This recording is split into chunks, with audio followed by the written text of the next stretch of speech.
The label on your egg carton that sounds healthiest is quietly describing a worse diet for the hen. Chickens are omnivores by nature, and forcing a vegetarian diet ignores what their bodies evolved to eat. For generations, Amish farms have fed flocks on almost nothing the feed store sells, and the hens thrive. Their birds eat kitchen scraps, foraged weeds, insects, soured dairy, and fermented grain instead of commercial pellets. The savings are real, but the reasoning behind each method is what most chicken keepers never learn. Winter is where conventional advice fails hardest, and where these older methods quietly outperform it every single time. Most keepers believe cold itself is what kills a flock, but the real culprit is moisture and moving air. A hen survives brutal cold in still dry conditions, yet struggles in milder air that is damp and windy. The solution costs almost nothing, insulates a coop better than many modern houses, and has been hiding in plain sight. What follows is the full system, method by method, with the actual science behind why each one works.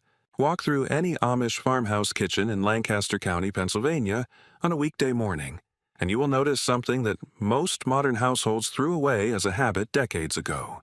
There is a ceramic crock sitting near the sink, and into it goes every vegetable peel, every leftover spoonful of oatmeal, every heel of stale bread, and every plate scrap from breakfast. By evening, that crock goes to the hens. The practice sounds almost too simple to matter, but the mathematics behind it are quietly impressive. The United States Department of Agriculture and the Environmental Protection Agency have both documented that the average American household discards somewhere between 1/4 and 1/3 of all food it purchases, which translates to roughly 4 to 6 pounds of usable organic material every single week. For a small backyard flock of 6 to 8 birds, that volume of kitchen waste represents a meaningful daily supplement that costs the keeper absolutely nothing beyond the habit of sorting rather than discarding. Here is the thing. The nutritional range inside a typical week of household scraps is genuinely broad. Cooked rice brings digestible starch. Vegetable trimmings bring vitamins, fiber, and trace minerals. Leftover beans bring plant protein. Stale bread brings carbohydrates that convert directly to energy and body heat, which matters most in the colder months when a hen's metabolism is working harder just to keep her warm. Cooked starches deserve a moment of specific attention, because the reason they outperform raw grain is rooted in basic digestive chemistry. When starch is heated in the presence of water, a process called gelatinization breaks open the tightly packed starch granules and makes them far more accessible to the digestive enzymes a chicken produces. Raw grain, by contrast, arrives at the gut still locked inside those granules, and a significant portion passes through without being fully absorbed. University poultry nutrition programs have included this distinction in their extension materials for decades, and it is one of those quietly important facts that commercial feed marketing has little reason to broadcast. What's more, the Amish approach treats the kitchen and the coop as a single closed loop rather than two separate systems. Nothing edible leaves the farm as landfill.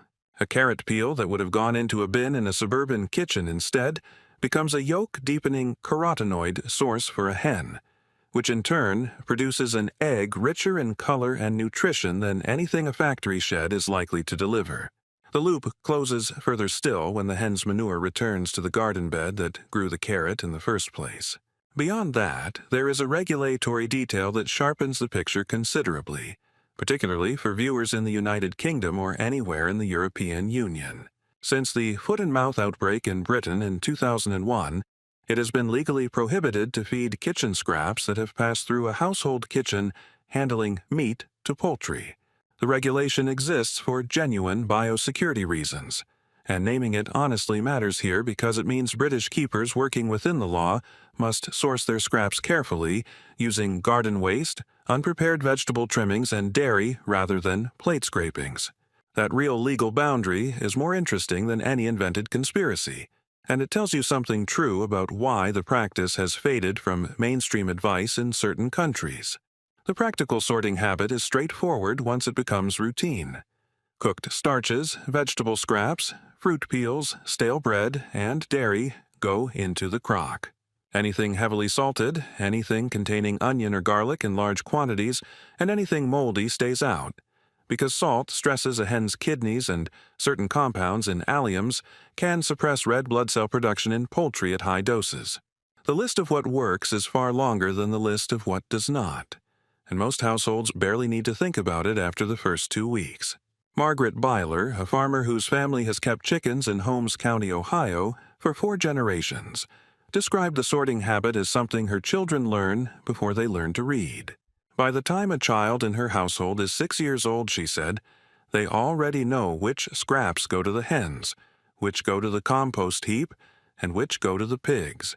The knowledge transfers not through formal instruction, but through daily proximity to the work, which is precisely how most genuinely durable agricultural knowledge has always moved between generations. The deeper point here is not simply that kitchen scraps save money, though they do. The deeper point is that treating food waste as feed reframes the entire relationship between a household and its flock.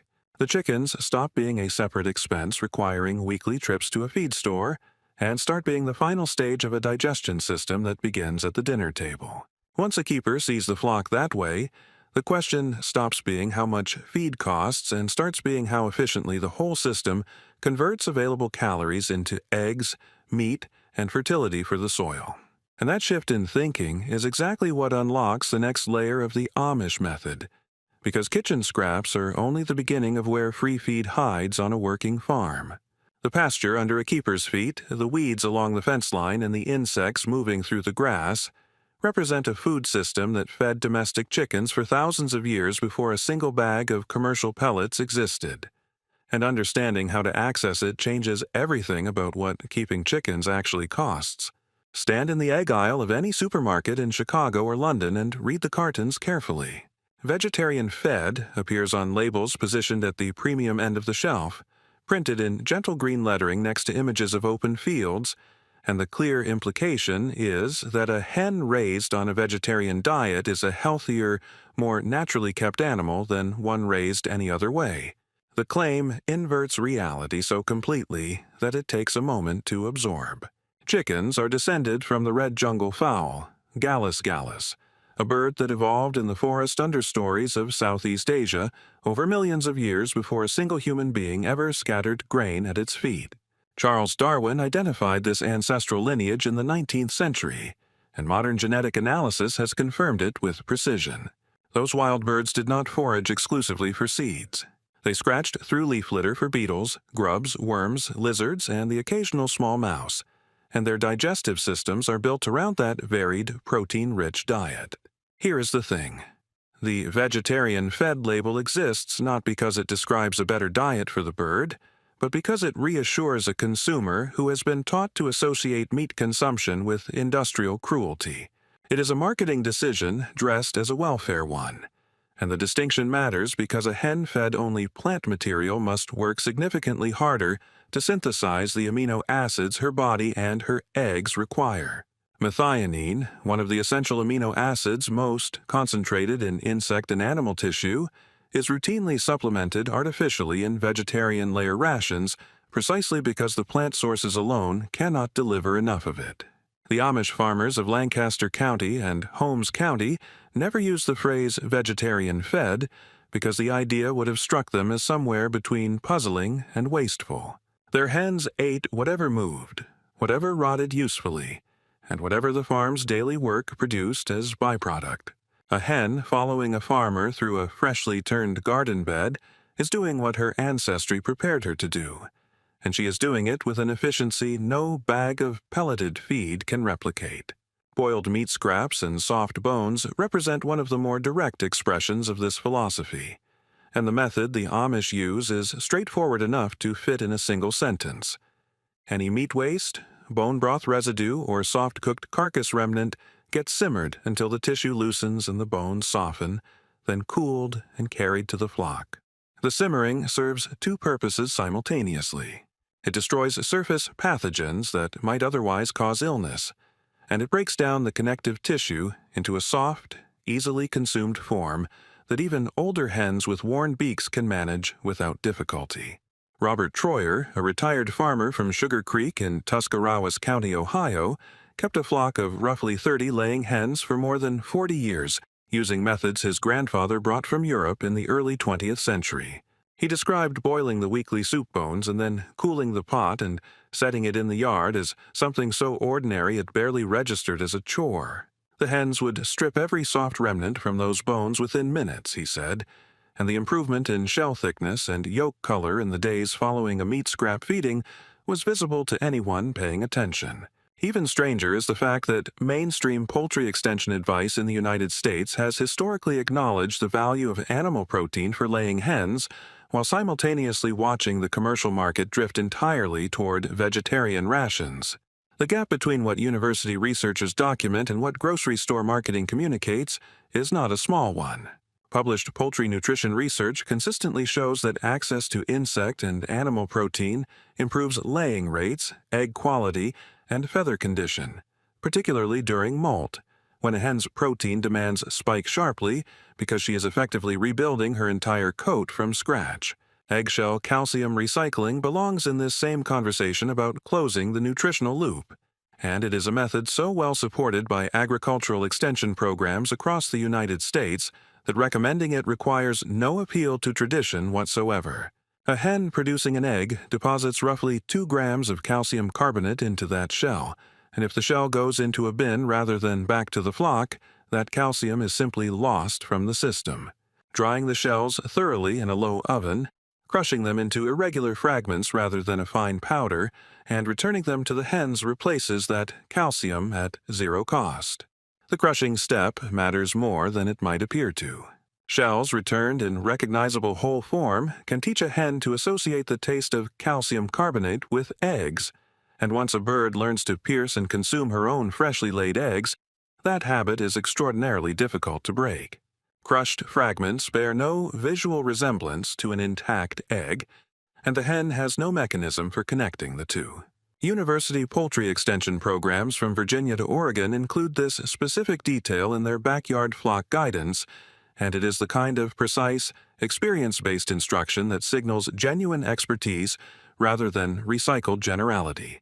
At the same time, the calcium story points towards something larger about how a well-managed flock differs from a poorly managed one. Every nutrient that cycles back through the system, rather than leaving it as waste, is a nutrient that does not need to be purchased. Calcium from shells, protein from meat scraps, carbohydrates from kitchen starches. Each closed loop reduces the flock's dependence on outside inputs by a small but real amount, and those small amounts accumulate across a season into something that looks, on a balance sheet, like a genuinely different way of keeping animals. The question that follows naturally from all of this is where the largest single source of free protein actually lives, and the answer is not in the kitchen at all. It is outside, moving through the grass, hatching in the soil, and congregating wherever organic matter is breaking down. The pasture beneath the keeper's feet is a protein factory running continuously and entirely without cost, and the method for accessing it has been refined over centuries of careful observation by farmers who could not afford to ignore what was already there. Push a simple wooden-framed pen across a grass paddock on a bright morning in rural Pennsylvania and watch what happens in the first 60 seconds. The hens inside drop their heads immediately, their beaks working in short, rapid strokes through the living surface beneath them, pulling up clover stems, snatching beetles from the soil crust and scratching backward through the thatch to expose the larvae living just below the surface. They are not browsing casually.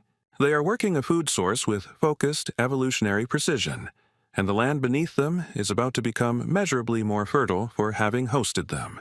The chicken tractor, as the portable bottomless pen is commonly called, is one of those tools that looks almost too plain to carry much significance. A rectangular frame of wood or lightweight metal pipe, covered in wire mesh, with a simple roof for shelter, and a nest box attached at one end. The design varies from farm to farm, but the principle is identical everywhere it appears. Move it forward one body length each morning, and the patch of ground behind it receives a concentrated deposit of nitrogen-rich manure, a thorough scratching that aerates the soil surface, and a reduction in insect pest populations that benefits any crop planted on that ground 6 to 8 weeks later. Joel Salatin at Polyface Farm in Virginia's Shenandoah Valley documented and popularized this system for a modern American audience beginning in the 1980s and 1990s, and his published work gave the practice a name and a measurable framework that made it accessible to farmers who had never seen it done. What Salatin described, however, was not an invention, but a recovery, because the logic of moving livestock across land in a managed sequence to build fertility rather than deplete it appears in European agricultural texts reaching back several centuries before any American farm put it into practice. Here is the thing.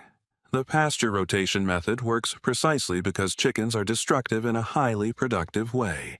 Left on a fixed patch of ground indefinitely, a flock of 25 birds reduces that patch to bare dirt within 2 to 3 weeks, eliminating the vegetation, compacting the soil with their feet, and building up a parasite load in the manure that begins cycling back through the birds themselves. Move that same flock forward every single day, and the destruction never accumulates long enough to cause lasting damage, while the fertility deposit has time to activate before the birds return. The rough working figure that experienced pastured poultry farmers use is that a patch of ground measuring roughly 10 feet by 12 feet can supply meaningful forage for 25 birds for approximately 1 day before the vegetation is worked down to a level where further grazing produces diminishing returns. That figure depends heavily on the quality and density of the forage, the season, and the rainfall in the weeks prior, so it functions as a starting point for observation rather than a fixed constant. A keeper who watches the ground carefully will calibrate quickly, and the calibration itself becomes a form of farm literacy that no bag of feed ever teaches. What the birds are harvesting from that 10 by 12 patch is more varied than it first appears. Grass and clover contribute digestible fiber and fat-soluble vitamins, particularly the carotenoids that deepen yolk color far more reliably than any synthetic pigment added to commercial feed. Dandelion leaves, which most suburban lawn owners treat as a problem to be solved chemically, are exceptionally rich in vitamins A, C, and K, along with calcium and iron. Plantain, the broad-leaved weed that grows in compacted soil along paths and fence lines, has been used as a medicinal and nutritional herb in European folk tradition for centuries, and provides a meaningful mineral contribution to a foraging bird's daily intake. Lamb's quarters, a weed so vigorous and nutritious that some farmers in New England and the upper Midwest deliberately allow it to grow along fence lines as a free fodder crop, contains protein levels comparable to spinach and calcium levels that rival dairy. A hen that has access to a rotating paddock thick with lamb's quarters, dandelion, and plantain is receiving a micronutrient profile that no single commercial feed formulation reliably delivers, because those weeds accumulate minerals from deep in the soil profile through root systems that reach far below the topsoil layer a cultivated crop ever touches. Beyond that, the pasture rotation carries a benefit that operates on a timescale longer than a single season. The manure deposited across a paddock system, scratched lightly into the surface by the birds themselves, begins feeding the microbial community in the soil within days. Earthworm populations in regularly rotated chicken paddocks measurably increase over the course of a single growing season, and higher earthworm density improves soil structure, water retention, and the long-term fertility that reduces a farm's dependence on purchased inputs across every crop it grows. The chickens are not merely feeding themselves, they are actively improving the land that feeds everything else.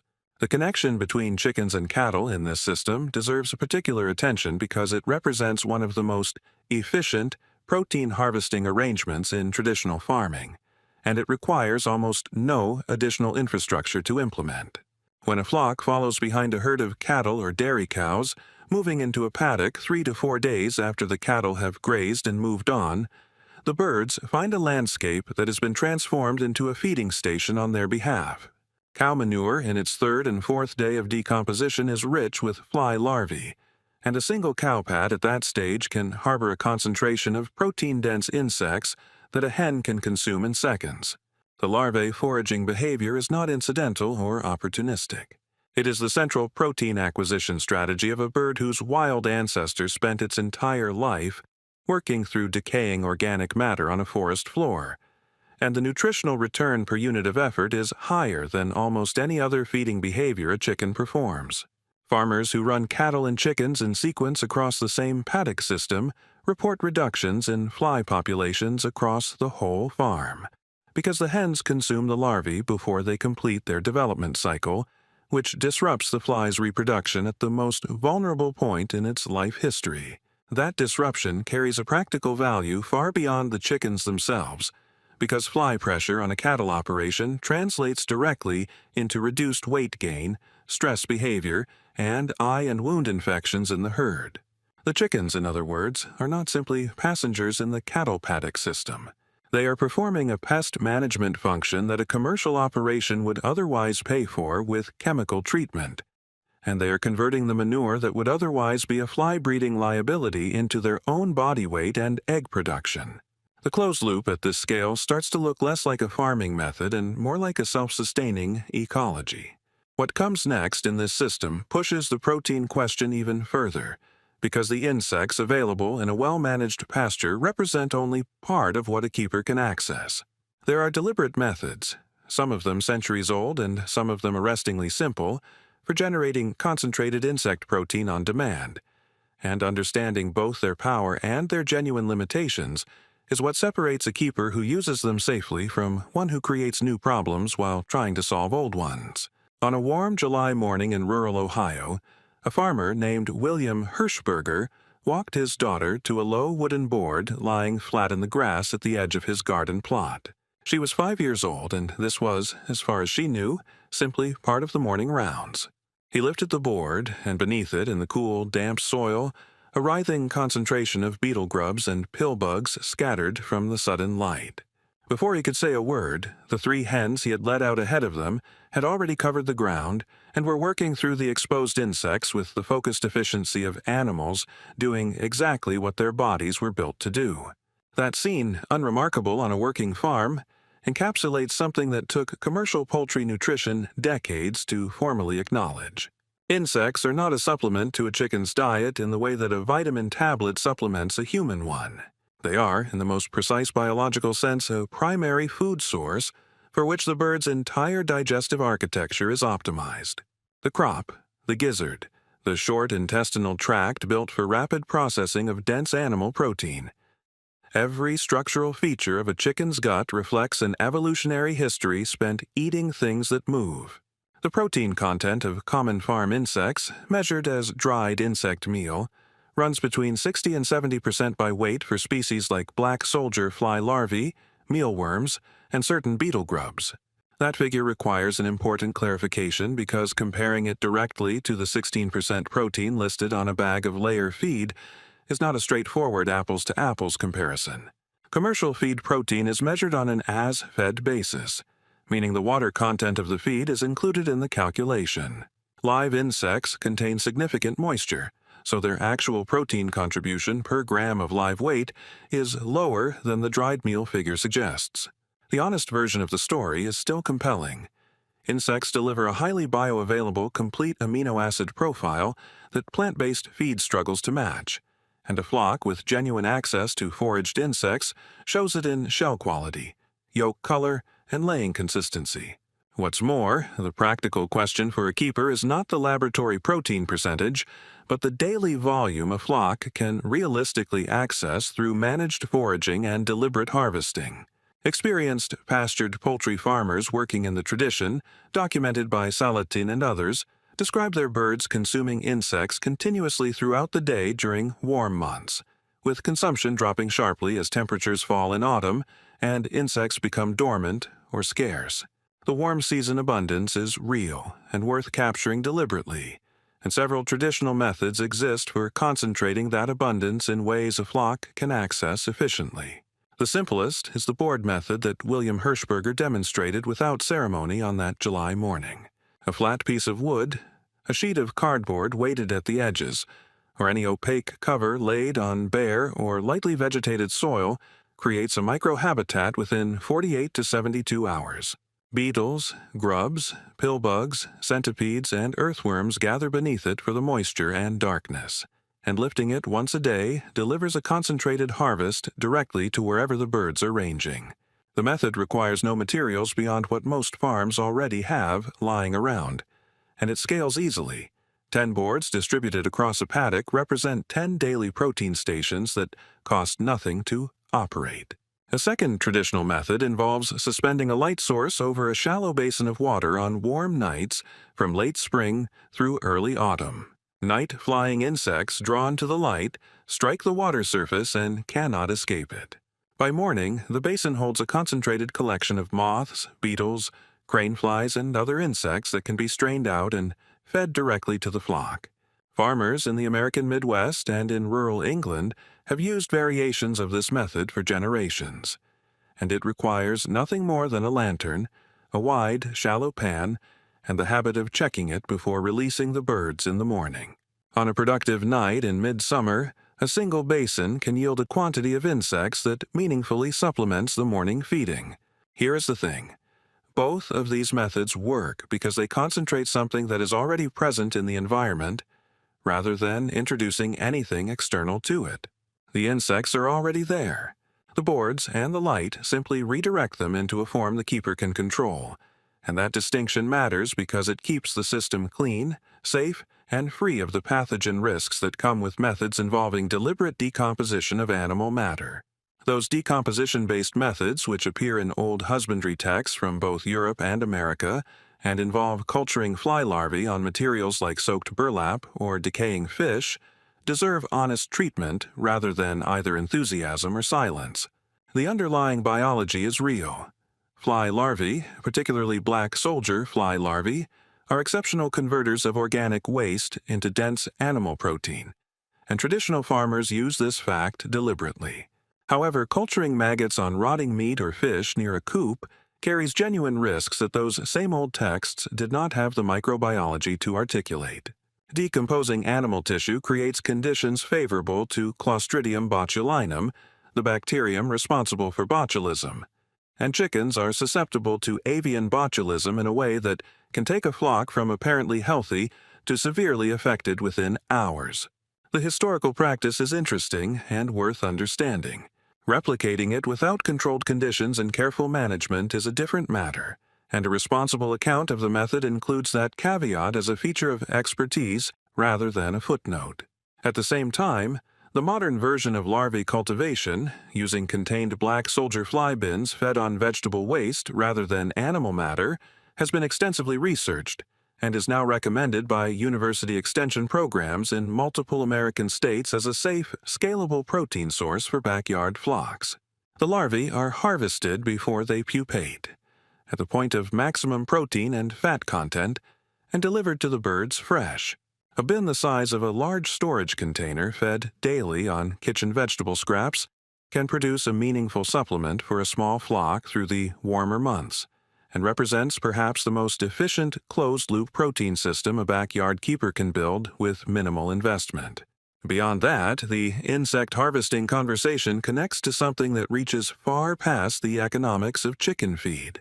Every insect a hen consumes from a garden paddock is an insect that does not complete its life cycle as a pest. Farmers who rotate chickens through garden plots before planting and after harvest report consistent reductions in slug populations, wireworm density, and squash bug pressure in the following season. The hens are not simply feeding themselves from the garden. They're performing a pest suppression function that would otherwise require either chemical intervention or significant labor, and they are doing it as a natural consequence of being allowed to behave like the omnivores they actually are. The protein story, however, does not end with insects or meat scraps because grain, when it is handled correctly, can be transformed into something nutritionally richer than what comes out of the bag, at a fraction of the cost per unit of nutrition delivered. The method is ancient. It is backed by modern nutritional chemistry, and it changes the economics of grain feeding so substantially that keepers who try it rarely return to dry feeding. What happens to a handful of wheat or oats when it sits in water for 3 days is not decay. It is amplification. And understanding why requires a brief encounter with a molecule that has been quietly undermining the nutritional value of grain-fed livestock for as long as grain has been fed. Reach into a 50-pound bag of commercial layer pellets and take a handful. What you are holding has been cleaned, ground, mixed with synthetic vitamins and minerals, compressed under heat and pressure into uniform cylinders, and packaged in a way designed to remain stable on a shelf for months. The process is not fraudulent. It delivers a predictable, consistent nutrient profile, and for large commercial operations managing tens of thousands of birds, that consistency has real value. What it does not deliver, and what no dry pelleted feed can deliver, is the transformation that happens when grain meets water and time. Fermentation of grain for livestock feed is not a recent discovery dressed in the language of wellness culture.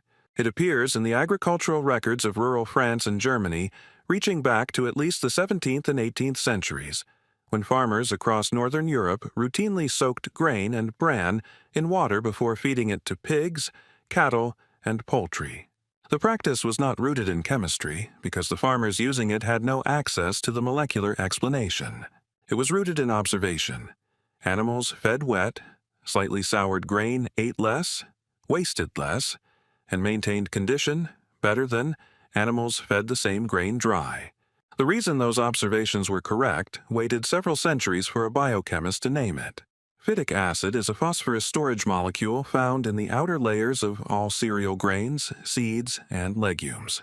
A grain of wheat or oat uses phytic acid as a way of locking up phosphorus and other minerals during dormancy, binding them tightly until the seed germinates and needs to release them for growth.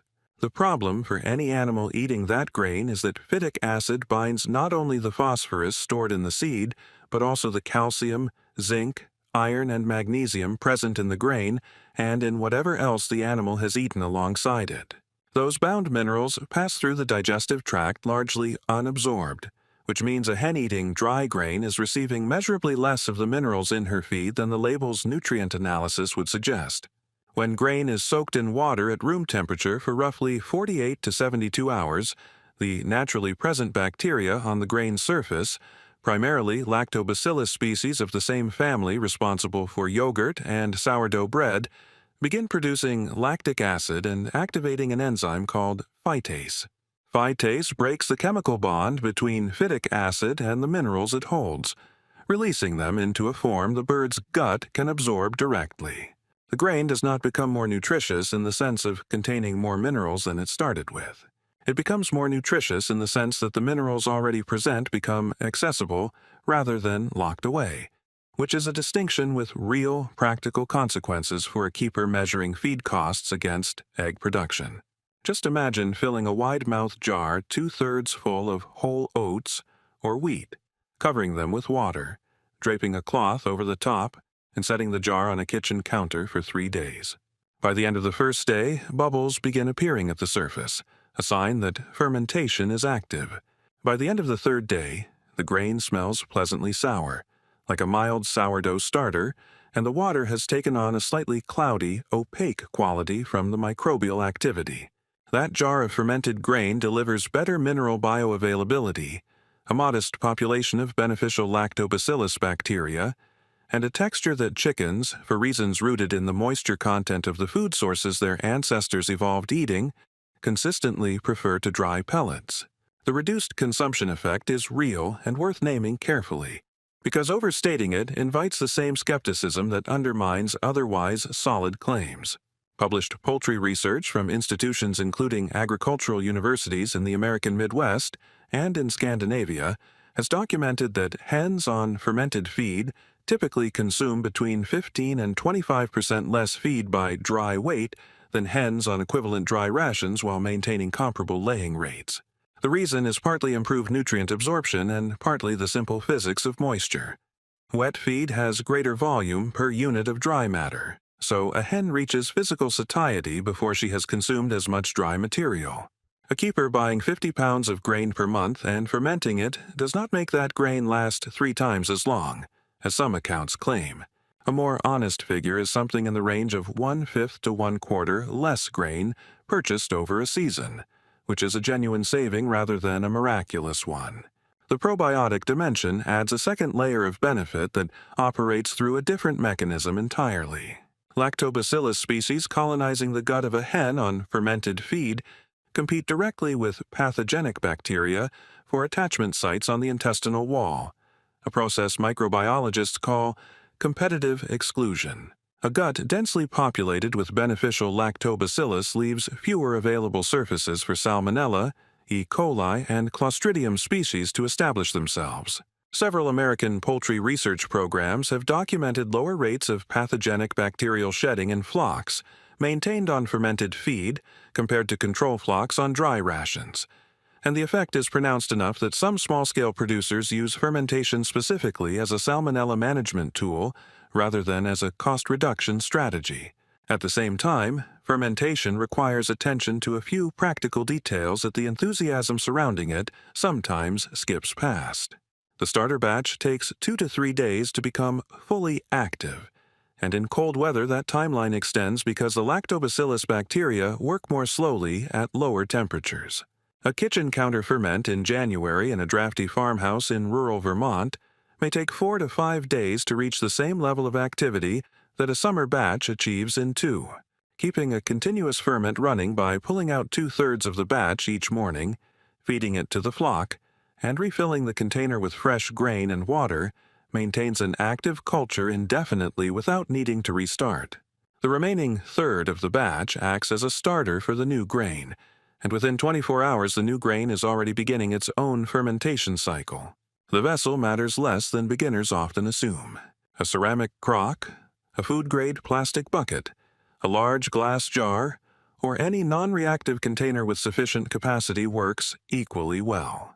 Metal containers are the one exception worth avoiding, because the mild acidity of the ferment can react with certain metals over time, introducing trace contaminants into the feed. Beyond that, a single material consideration, the method is genuinely forgiving, and the margin for error is wide enough that most keepers who try it once continue using it, not because of ideology, but because the results in egg production and flock health are visible within 2 to 3 weeks of switching. European farmers who brought this practice to America in the 18th and 19th centuries were, without knowing it, applying the same biochemical principle that modern food scientists use to explain why traditionally fermented breads and grains have a lower glycemic impact and better mineral availability than their industrially processed equivalents. The Amish communities that preserved the practice across generations were not resisting progress. They were maintaining a working solution to a nutritional problem that industrial grain processing later created anew, and the fact that the solution predates the problem by centuries is one of those historical ironies that makes agricultural history genuinely interesting rather than merely nostalgic. Grain, however, is only one piece of the winter feeding puzzle, and fermentation only addresses part of the challenge that cold months pose for a small flock keeper. The deeper winter problem is not simply what to feed, but how to grow and store enough of the right foods through the summer and autumn to carry a flock through the months when pasture is frozen, insects are absent, and kitchen scraps alone fall short of what a laying hen needs to maintain production. The answer involves a category of plants so unglamorous that most gardeners either pull them up or ignore them entirely, and one of them grows a root so large that a single specimen, properly stored, can feed a small flock for the better part of a week. Pull a mature mango beet from the ground in late October in a kitchen garden in rural Indiana, and the first thing that strikes you is the scale of it.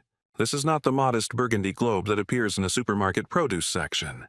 A fully grown mango, sometimes called a mangold or fodder beet, reaches weights of 10, 15, or even 20 pounds on good soil with adequate moisture, and a single root of that size represents several days of supplemental feed for a small flock of laying hens. The plant was bred specifically as livestock fodder across northern Europe over several centuries, and it arrived in American farming communities with the German and Swiss immigrants who settled Pennsylvania, Ohio, and Indiana in the 18th and 19th centuries, carrying seed and knowledge together.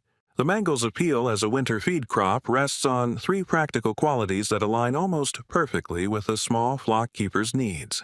First, it grows with remarkable vigor on soil that would produce only modest results with most vegetable crops, tolerating clay-heavy ground and inconsistent rainfall better than most root vegetables. Second, it stores exceptionally well in a cool, dark root cellar or even a buried clamp covered with straw, remaining firm and nutritionally useful from October through February without refrigeration or any preservation treatment. Third, Chickens consume it readily when it is halved or quartered to expose the flesh, and the high water content of the root provides meaningful hydration during winter months when water sources may freeze overnight and require daily attention to keep open. Beyond the mangle, two plants that most American gardeners either overlook or actively remove deserve a deliberate place in any system designed to reduce winter feed costs. Sunflowers grown along a fence line or at the margins of a garden plot produce seed heads of remarkable caloric density, and a single large head of a variety like Mammoth Russian can yield a volume of oil-rich seed that keeps several hens occupied and well supplemented for the better part of a day. The seeds can be fed directly from the dried head, hung within reach of the flock, or harvested and stored in a dry container for months. Growing sunflowers requires no specialized knowledge, no amendments beyond basic soil fertility, and no equipment beyond what any gardener already owns. Comfrey occupies a different category because its value is less widely understood, and its reputation among gardeners is complicated by two facts that pull in opposite directions. On the positive side, comfrey is one of the most productive perennial plants a temperate climate gardener can establish, capable of producing 4 to 5 cuttings of deep green, protein-rich leaf material per season from a single root crown planted once. Its deep taproot, which can reach 6 feet into the subsoil, pulls up minerals including calcium, potassium, and phosphorus from geological layers that shallow-rooted annual crops never access, depositing them in the leaves in concentrations that make comfrey one of the most mineral-dense fodder plants available to a small farm. On the less straightforward side, comfrey leaves contain pyrrolizidine alkaloids, compounds that in large, sustained doses can cause liver damage in mammals, and, at sufficient quantities, in poultry as well. Fed in moderation as one component of a varied diet rather than as a primary staple, comfrey presents no documented harm to chickens. But the detail is worth naming directly, because responsible husbandry requires knowing both what a feed source offers and what its limits are. Here is the thing. The winter squash calculation represents perhaps the most striking single example of how a small garden plot managed with feed production in mind can displace a surprising volume of purchased grain. A conservative estimate from experienced small flock keepers in the American Midwest places the value of the squash produced by a well-managed plot of roughly 1,000 square feet at somewhere between $250 and $350 in commercial feed equivalent across a winter season. That figure depends on squash variety, soil fertility, growing conditions, and flock size, so it functions as a rough illustration rather than a guaranteed outcome. But the underlying logic is sound. Winter squash varieties, including Hubbard, Jarrahdale, and Butternut, store for 4 to 6 months in a cool space without refrigeration, their dense orange flesh delivering beta-carotene in quantities that produce the deeply colored yolks that no synthetic supplement reliably matches, along with carbohydrates and modest protein that supplement a winter ration meaningfully. Feeding squash to chickens requires nothing more than splitting the fruit with a hatchet and setting the halves cut side down in the run. The birds peck through the flesh methodically over the course of a day, and a medium-sized squash of roughly 4 to 6 pounds will occupy a flock of 8 to 10 birds through most of a winter morning. The seeds, which are rich in cucurbitacin, a compound with a long history in folk veterinary medicine as a mild antiparasitic agent, are consumed along with the flesh. And while the antiparasitic effect in poultry has not been rigorously quantified in controlled studies, the seeds are harmless and nutritious, regardless of whether that traditional claim holds precisely.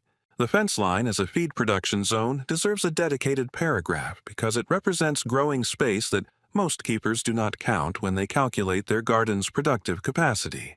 A fence line of 50 feet planted with sunflowers on the south-facing side, comfrey roots at intervals along the base, and a climbing winter squash variety trained up. The wire produces a substantial volume of chicken feed from ground that was previously either bare or hosting weeds, without displacing any of the garden's food production for the household. The weeds that persist beneath and around these plantings, including lamb's quarters, dandelion, and chickweed, add further nutritional value at no cost and no effort because they grow without invitation and require only the decision not to remove them. What's more, the timing of harvest and storage for winter fodder crops creates a natural rhythm that integrates with the rest of a farm's autumn work, rather than adding a separate burden.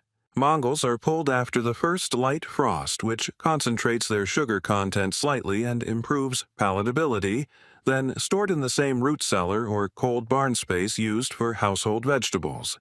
Squash is harvested before hard frost and cured in a warm, dry space for 10 days to 2 weeks to harden the skin and extend storage life, exactly as it would be for household use.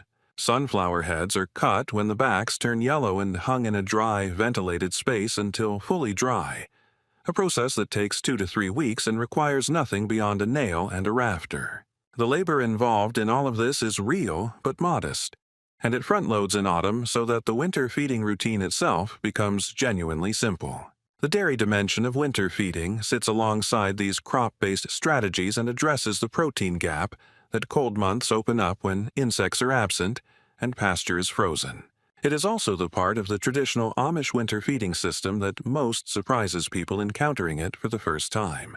Because the connection between a milk-producing animal and the nutritional welfare of a laying hen is not one that modern poultry-keeping literature discusses with any regularity, despite the fact that it rests on straightforward biochemistry and centuries of documented practice.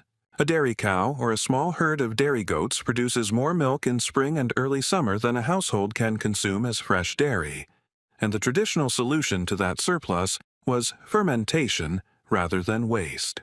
Clabber, the naturally soured, thick, slightly tangy product that forms when raw milk is left at room temperature for 24 to 48 hours, was fed to pigs, chickens, and young calves across European farming communities as a protein and fat supplement long before refrigeration made fresh milk storage possible. Chickens tolerate fermented dairy far better than fresh milk because they produce very little of the enzyme lactase needed to break down lactose, the primary sugar in fresh milk, and undigested lactose causes loose droppings and intestinal irritation. Soured milk and whey, in which lactose has been partially converted to lactic acid by bacterial fermentation, present a much smaller digestive challenge and deliver the casein and whey proteins in a more accessible form.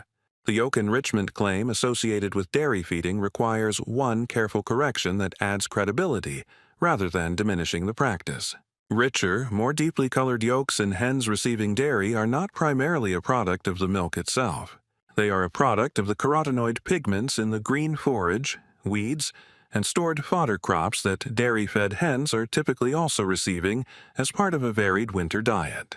Milk contributes protein and fat-soluble vitamins, particularly vitamin D in the case of milk from animals with outdoor access, but the orange depth of a winter yolk from a well-managed Amish flock comes from the beta-carotene in stored squash, dried greens, and whatever forage remains accessible during mild winter days.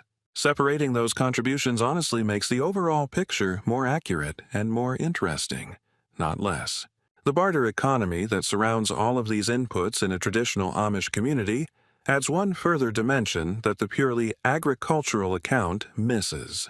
Eggs from a well-fed winter flock, darker yolked and richer than anything available from a commercial source during the same season, trade at a premium in the informal exchange networks that connect Amish households across a county. Surplus milk, excess winter squash, dried sunflower heads, and vegetable seedlings all move through the same barter channels.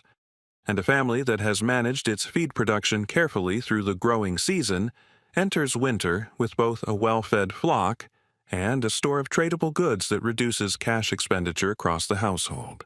Not just the chicken yard.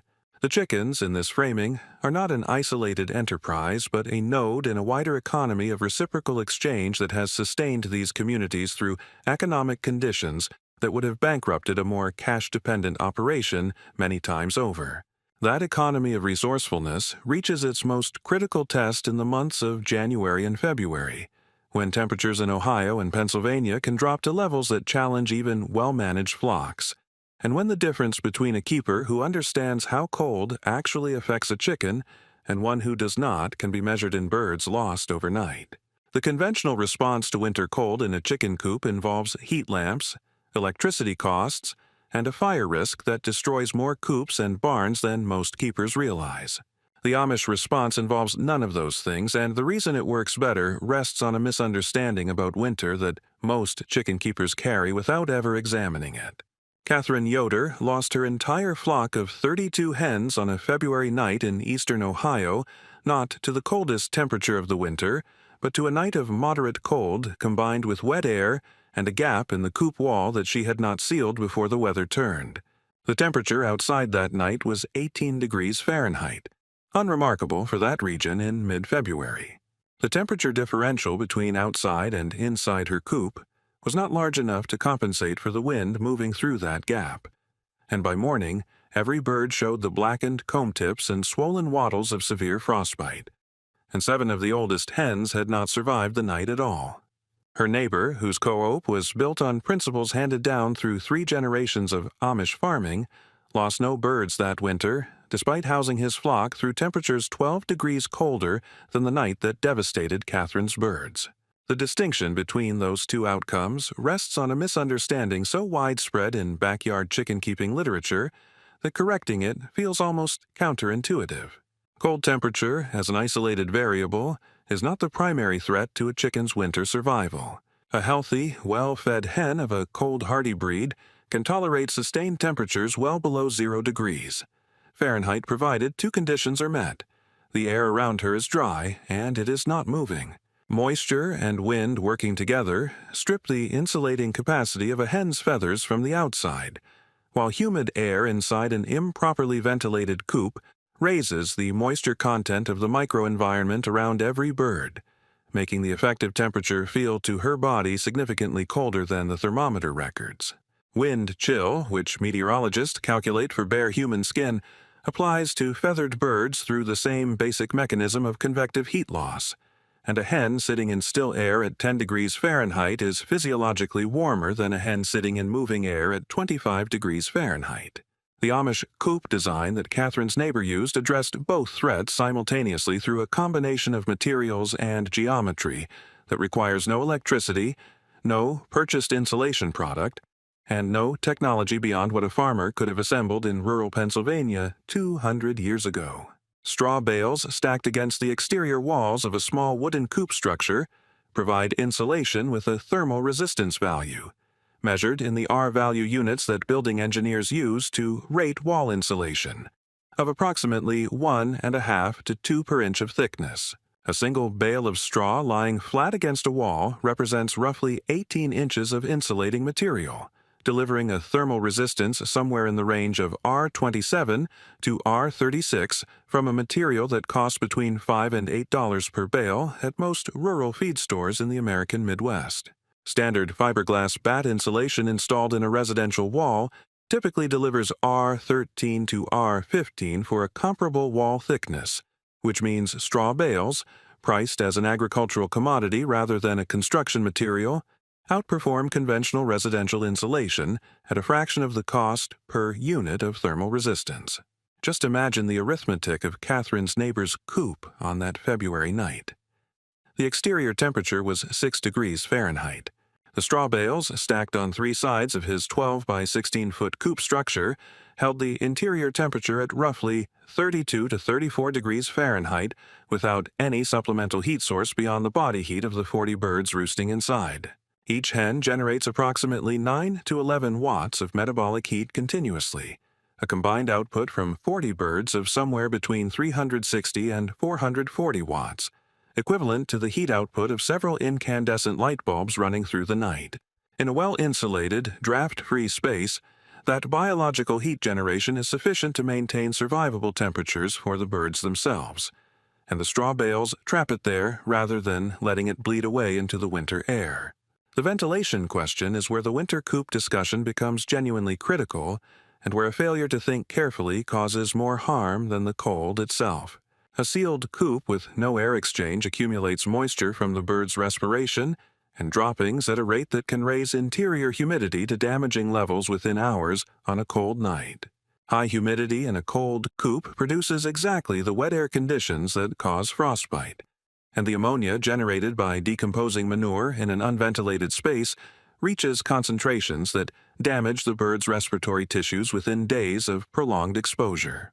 The solution is not to choose between warmth and ventilation, but to position ventilation openings correctly, high on the wall, above the level of the roost bars, so that fresh air enters and stale humid air exits without creating any moving air current at the level where the birds are sleeping.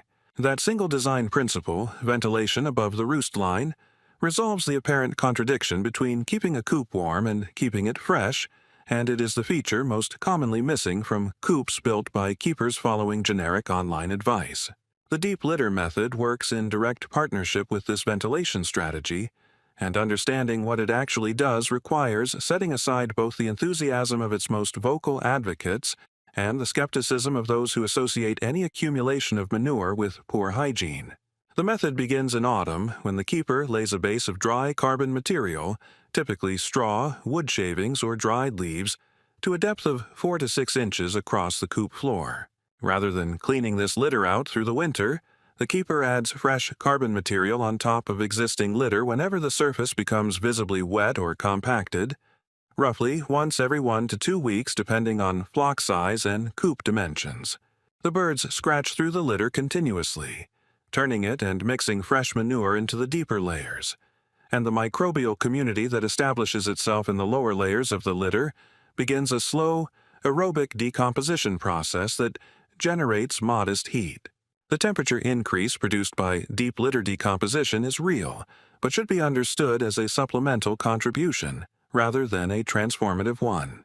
Well-managed deep litter in a reasonably insulated coop raises floor-level temperature by perhaps 5 to 10 degrees Fahrenheit compared to a bare floor in the same conditions, which is meaningful in the context of a well-insulated coop but insufficient on its own in a poorly insulated one. The more significant benefit of the method is not thermal, but microbial. An actively composting litter harbors a diverse population of bacteria and fungi that compete with pathogenic organisms for resources, maintaining a biological equilibrium that reduces disease pressure in ways that a sterile, frequently cleaned concrete floor cannot replicate. Farmers using the deep litter method through a full winter season and then removing the entire composted mass in spring discover that they have produced, as a byproduct of doing almost nothing, a quantity of rich, nitrogen-dense compost that sells at farmers markets in cities like Columbus, Cincinnati, and Pittsburgh for between $15 and $30 per cubic yard. At the same time, the deep litter method fails in predictable ways when its basic requirements are not met. Litter that becomes too wet either from an overcrowded coop, a leaking roof, or inadequate ventilation stops composting aerobically and begins anaerobic decomposition instead, producing ammonia, hydrogen sulfide, and conditions that favor pathogenic bacteria over beneficial ones. The transition from healthy composting litter to problematic wet litter is visible and olfactory before it becomes dangerous. Healthy litter smells earthy and faintly sweet like forest floor material, while deteriorating litter smells sharp and chemical. A keeper who checks the litter with a hand, pressing down to feel whether the lower layers are warm and crumbly or cold and wet, can identify and correct problems with a single addition of dry carbon material before they progress to bird health issues. The fire risk associated with the conventional alternative to deep litter management deserves explicit attention because it represents the single largest preventable cause of total flock loss in backyard chicken keeping across the United States. Heat lamps suspended over roost areas, used by hundreds of thousands of keepers each winter to maintain co-op temperature, start barn and cool-up fires at a rate that agricultural insurance records document consistently across every region of the country. A heat lamp bulb operating at 250 watts mounted above dry bedding material in a wooden structure requires only a single failure of the mounting hardware or a single panicked bird striking the lamp to convert a functioning coop into a total loss within minutes.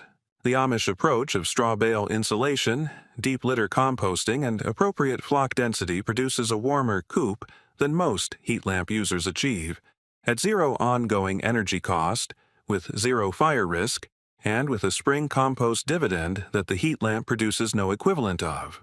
What emerges from this complete picture of the Amish winter system is not a collection of isolated tricks, but a single integrated logic. Every element compensates for a real biological or physical challenge, Every input either costs nothing or produces a secondary return, and the whole system becomes more stable and more self-sustaining the longer it runs. The kitchen scraps feed the flock feeds the garden feeds the flock through winter, the winter litter feeds the garden in spring, and the spring garden produces both household food and fodder crops that restart the cycle. Nothing in that loop requires a credit card, a feed store, or a utility bill, and nothing in it was invented recently. It was assembled over generations by farmers who could not afford the luxury of a system that did not pay for itself, and it has been waiting quietly and without advertisement for anyone willing to look at what is already there. Walk into any farm supply store in rural Ohio or central Pennsylvania on a Saturday morning in March, and count the bags of commercial layer pellets stacked along the back wall. The pyramid of 50-pound paper sacks, branded in primary colors with images of healthy hens on open pasture, represents a market worth several $billion annually in the United States alone. That market did not exist at its current scale 100 years ago.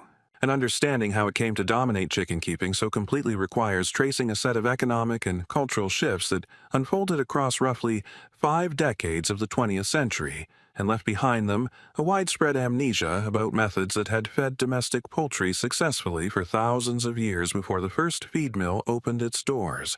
The industrialization of American poultry production accelerated sharply after the Second World War, driven by a convergence of factors that had nothing to do with the nutritional superiority of commercial feed and everything to do with the economics of scale. Returning veterans settling into suburban developments built on former farmland had no access to pasture, no kitchen gardens producing surplus fodder crops, no dairy animals generating whey and clabber, and no inherited knowledge of the integrated farm systems that made low-cost chicken keeping possible. They kept small backyard flocks on residential lots in towns like Dayton, Ohio, and Springfield, Illinois, and they bought feed because buying feed was the only option their circumstances left available. The feed industry that grew to serve them was not a conspiracy. It was a straightforward commercial response to a genuine gap created by the severing of people from the land knowledge their grandparents had carried as ordinary common sense.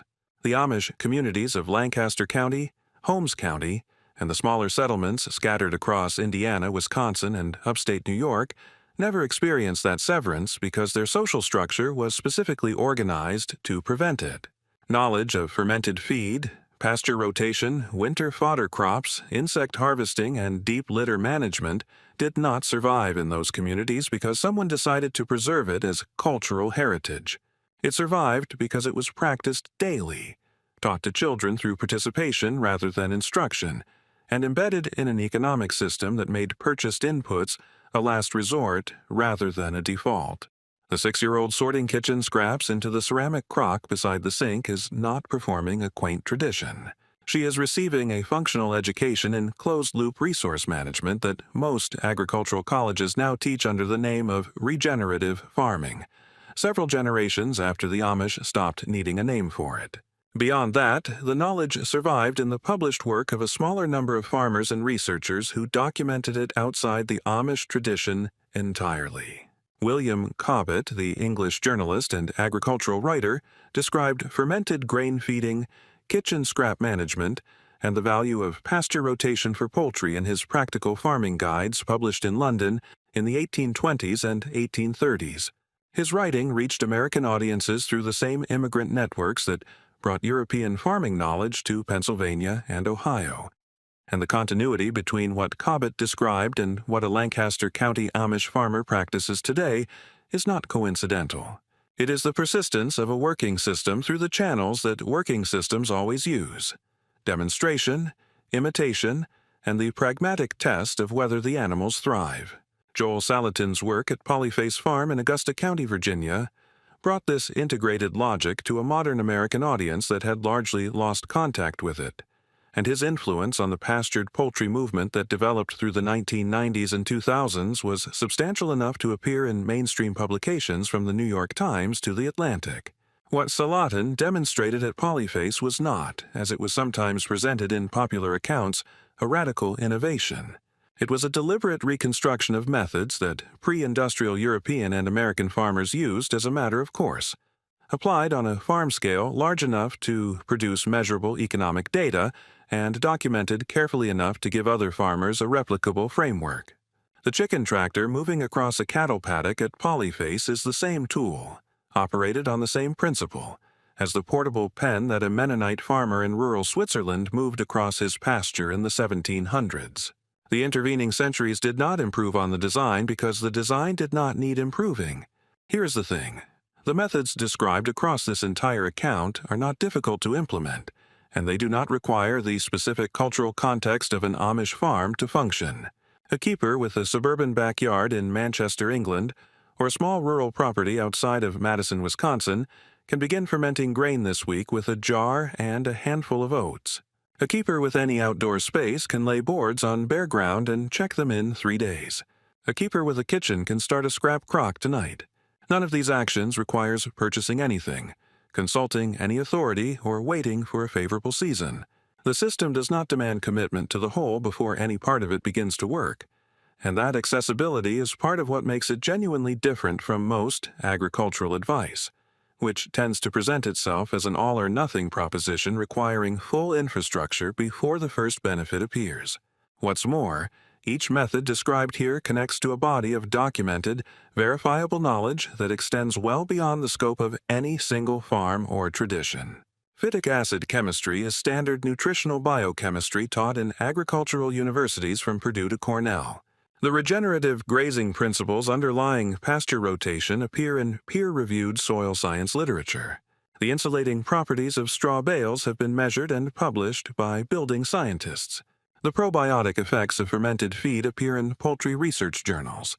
The ancestral omnivory of Gallus gallus is established evolutionary biology. None of this requires faith in a tradition or trust in an anonymous source. It can be examined, tested, and verified by anyone with the patience to look at the evidence, and it holds up under that examination more reliably than the marketing language on the back of a commercial feed bag. The deeper argument running beneath all of this is not really about chicken feed at all. It is about the relationship between knowledge and dependency, and about what happens to a community's practical intelligence when a commercial system grows large enough to make that intelligence feel unnecessary. A keeper who buys 50 pounds of pellets every month and a keeper who ferments grain, rotates a chicken tractor across a kitchen garden, harvests insects with a board and a lantern, stores mango beets in a root cellar, and banks deep litter through the winter are not simply using different methods to achieve the same outcome. They are operating within different epistemologies, different relationships to the land and the animals they keep, and different levels of resilience when supply chains tighten, feed prices rise, or a global disruption makes the Saturday morning trip to the farm supply store temporarily impossible. That resilience is not theoretical.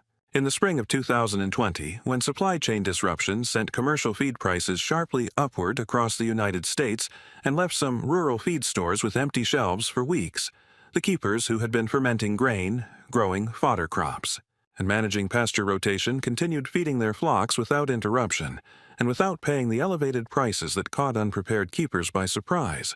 They were not prepared because they had anticipated a pandemic. They were prepared because the system they were using was designed by the accumulated intelligence of generations of farmers who faced far worse disruptions than an empty feed store shelf to function without external inputs as its foundation. The full system, taken together, is not a collection of tips for reducing feed costs, though it does reduce feed costs substantially. It is a complete alternative framework for understanding what a chicken is, what a farm is, and what the relationship between a keeper and their land can be, when that relationship is built on observation and reciprocity, rather than on the monthly purchase of inputs manufactured somewhere else and delivered in a paper bag. Every method in it was refined by people who could not afford for it to fail, tested across seasons and generations, and preserved not in books or databases, but in the daily practice of families who understood, without needing to articulate it, that the most durable knowledge is the kind you carry in your hands. The ceramic crock beside the sink, the board lying in the grass at the edge of the garden, the jar of bubbling grain on the kitchen counter, The straw bales stacked against the coop wall on a January night.